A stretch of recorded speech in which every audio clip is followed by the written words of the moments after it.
Olá, seja bem-vindo. Antes de começar, inscreva-se no canal e apoie essa iniciativa. Assim, você nos ajuda a continuar produzindo novos vídeos. Agora vamos prosseguir. Seção 8ª. Do auxílio funeral. Artigo 226. O auxílio funeral é devido à família do servidor falecido na atividade ou aposentado, em valor equivalente a 1 mês da remuneração ou provento. Parágrafo 1º.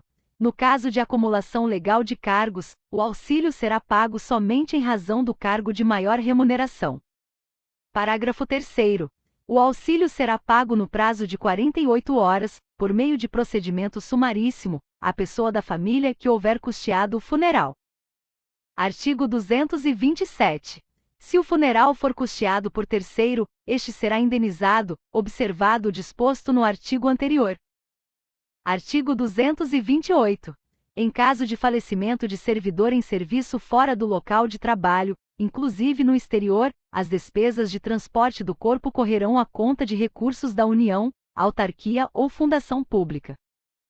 Pena: do auxílio reclusão. Artigo 229. À família do servidor ativo é devido o auxílio reclusão, nos seguintes valores. Inciso 1º. 2/3 da remuneração, quando afastado por motivo de prisão, em flagrante ou preventiva, determinada pela autoridade competente, enquanto perdurar a prisão. Inciso 2º. Metade da remuneração, durante o afastamento, em virtude de condenação, por sentença definitiva, a pena que não determine a perda de cargo. Parágrafo 1º. Nos casos previstos no inciso 1º deste artigo, o servidor terá direito à integralização da remuneração, desde que absolvido. Parágrafo 2º.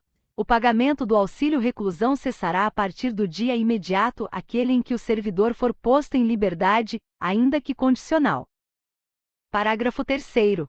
Ressalvado o disposto neste artigo, o auxílio reclusão será devido, nas mesmas condições da pensão por morte, aos dependentes do segurado recolhido à prisão. Capítulo 3º.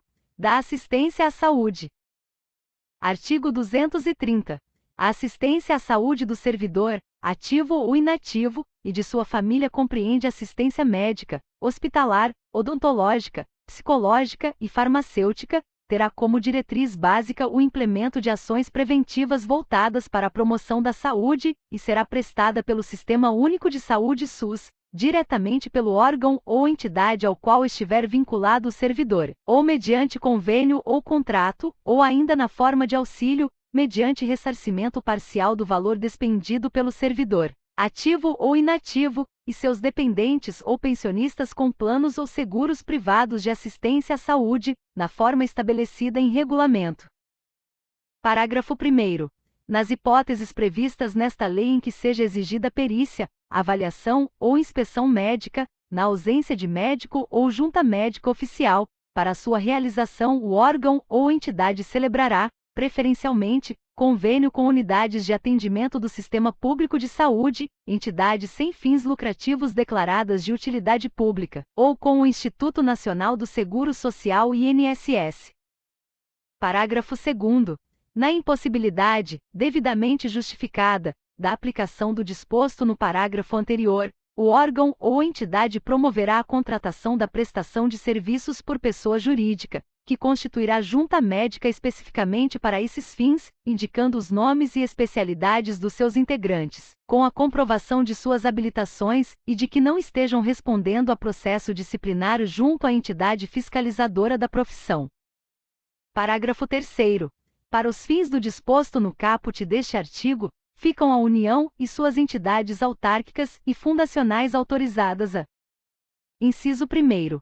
Celebrar convênios exclusivamente para a prestação de serviços de assistência à saúde para os seus servidores ou empregados ativos, aposentados, pensionistas, bem como para seus respectivos grupos familiares definidos, com entidades de autogestão por elas patrocinadas por meio de instrumentos jurídicos efetivamente celebrados e publicados até 12 de fevereiro de 2006 e que possuam autorização de funcionamento do órgão regulador, sendo certo que os convênios celebrados depois dessa data somente poderão sê-lo na forma da regulamentação específica sobre patrocínio de autogestões, a ser publicada pelo mesmo órgão regulador, no prazo de 180 dias da vigência desta lei, normas essas também aplicáveis aos convênios existentes até 12 de fevereiro de 2006.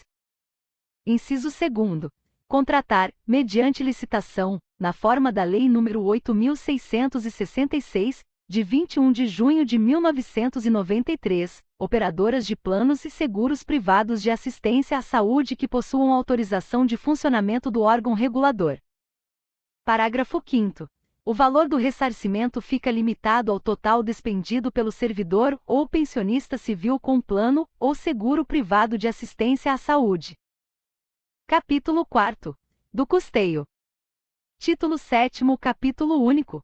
Da contratação temporária de excepcional interesse público. Título 8º. Capítulo único. Das disposições gerais. Artigo 236. O Dia do Servidor Público será comemorado a 28 de outubro. Artigo 237. Poderão ser instituídos, no âmbito dos poderes executivo, legislativo e judiciário, os seguintes incentivos funcionais, além daqueles já previstos nos respectivos planos de carreira. Inciso 1º. Prêmios pela apresentação de ideias, inventos ou trabalhos que favoreçam o aumento de produtividade e a redução dos custos operacionais. Inciso 2º. Concessão de medalhas, diplomas de honra ao mérito, condecoração e elogio. Artigo 238. Os prazos previstos nesta lei serão contados em dias corridos, excluindo-se o dia do começo e incluindo-se o do vencimento, ficando prorrogado, para o primeiro dia útil seguinte, o prazo vencido em dia em que não haja expediente. Artigo 239. Por motivo de crença religiosa ou de convicção filosófica ou política, o servidor não poderá ser privado de quaisquer dos seus direitos, sofrer discriminação em sua vida funcional, nem eximir-se do cumprimento de seus deveres. Artigo 240.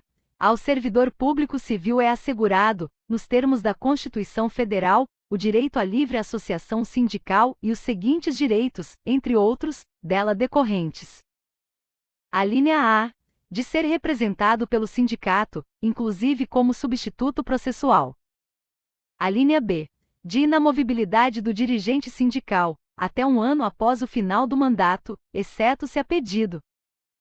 Alínea C. De descontar em folha, sem ônus para a entidade sindical, a que for filiado, o valor das mensalidades e contribuições definidas em Assembleia Geral da categoria. Artigo 241. Consideram-se da família do servidor, além do cônjuge e filhos, quaisquer pessoas que vivam às suas expensas e constem do seu assentamento individual. Parágrafo único. Equipara-se ao cônjuge a companheira ou companheiro, que comprove união estável como entidade familiar. Artigo 242. Para os fins desta lei, considera-se sede o município onde a repartição estiver instalada e onde o servidor tiver exercício, em caráter permanente. Título 9. Capítulo único. Das disposições transitórias e finais. Artigo 243. Ficam submetidos ao regime jurídico instituído por esta lei, na qualidade de servidores públicos, os servidores dos poderes da União, dos ex-territórios, das autarquias, inclusive as em regime especial, e das fundações públicas, regidos pela Lei nº 1711, de 28 de outubro de 1952 Estatuto dos Funcionários Públicos Civis da União, ou pela consolidação das leis do trabalho, aprovada pelo Decreto-Lei nº 5.452, de 1º de maio de 1943, exceto os contratados por prazo determinado, cujos contratos não poderão ser prorrogados após o vencimento do prazo de prorrogação. Parágrafo 1º. Os empregos ocupados pelos servidores incluídos no regime instituído por esta lei ficam transformados em cargos, na data de sua publicação. Parágrafo 2º. As funções de confiança exercidas por pessoas não integrantes de tabela permanente do órgão ou entidade, onde tem exercício ficam transformadas em cargos em comissão, e mantidas enquanto não for implantado o plano de cargos dos órgãos ou entidades na forma da lei. Parágrafo 3º. As funções de assessoramento superior FAS, exercidas por servidor integrante de quadro ou tabela de pessoal, ficam extintas na data da vigência desta lei. Parágrafo 5º. O regime jurídico desta lei é extensivo aos serventuários da Justiça, remunerados com recursos da União, no que couber. Parágrafo 6º. Os empregos dos servidores estrangeiros com estabilidade no serviço público, enquanto não adquirirem a nacionalidade brasileira, passarão a integrar tabela em extinção, do respectivo órgão ou entidade, sem prejuízo dos direitos inerentes aos planos de carreira aos quais se encontrem vinculados os empregos. Parágrafo 7º. Os servidores públicos de que trata o caput deste artigo, não amparados pelo artigo 19 do Ato das Disposições Constitucionais Transitórias, poderão, no interesse da administração, e conforme critérios estabelecidos em regulamento, ser exonerados mediante indenização de 1 mês de remuneração por ano de efetivo exercício no Serviço Público Federal. Parágrafo 8º. Para fins de incidência do imposto de renda na fonte e na declaração de rendimentos, serão considerados como indenizações isentas os pagamentos efetuados a título de indenização prevista no parágrafo anterior. Parágrafo 9º. Os cargos vagos em decorrência da aplicação do disposto no parágrafo 7º poderão ser extintos pelo Poder Executivo quando considerados desnecessários. Artigo 244. Os adicionais por tempo de serviço, já concedidos aos servidores abrangidos por esta lei, ficam transformados em anuênio. Artigo 245. A licença especial disciplinada pelo artigo 116 da Lei nº 1711, de 1952, ou por outro diploma legal, fica transformada em licença-prêmio por assiduidade, na forma prevista nos artigos 87 a 90. Artigo 247.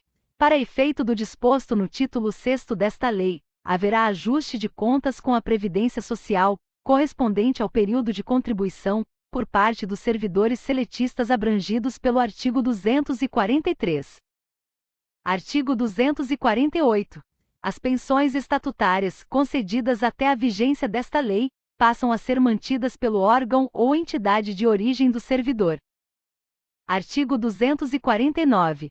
Até a edição da lei prevista no parágrafo 1º do artigo 231, os servidores abrangidos por esta lei contribuirão na forma e nos percentuais atualmente estabelecidos para o servidor civil da União conforme regulamento próprio. Artigo 250. O servidor que já tiver satisfeito ou vier a satisfazer, dentro de 1 ano, as condições necessárias para a aposentadoria nos termos do inciso 2º do artigo 184 do antigo Estatuto dos Funcionários Públicos Civis da União, Lei nº 1711, de 28 de outubro de 1952, aposentar-se-á com a vantagem prevista naquele dispositivo. Parabéns, você concluiu o estudo do texto. Aproveite e conheça nossas outras redes sociais. Vamos produzir muito conteúdo interessante lá.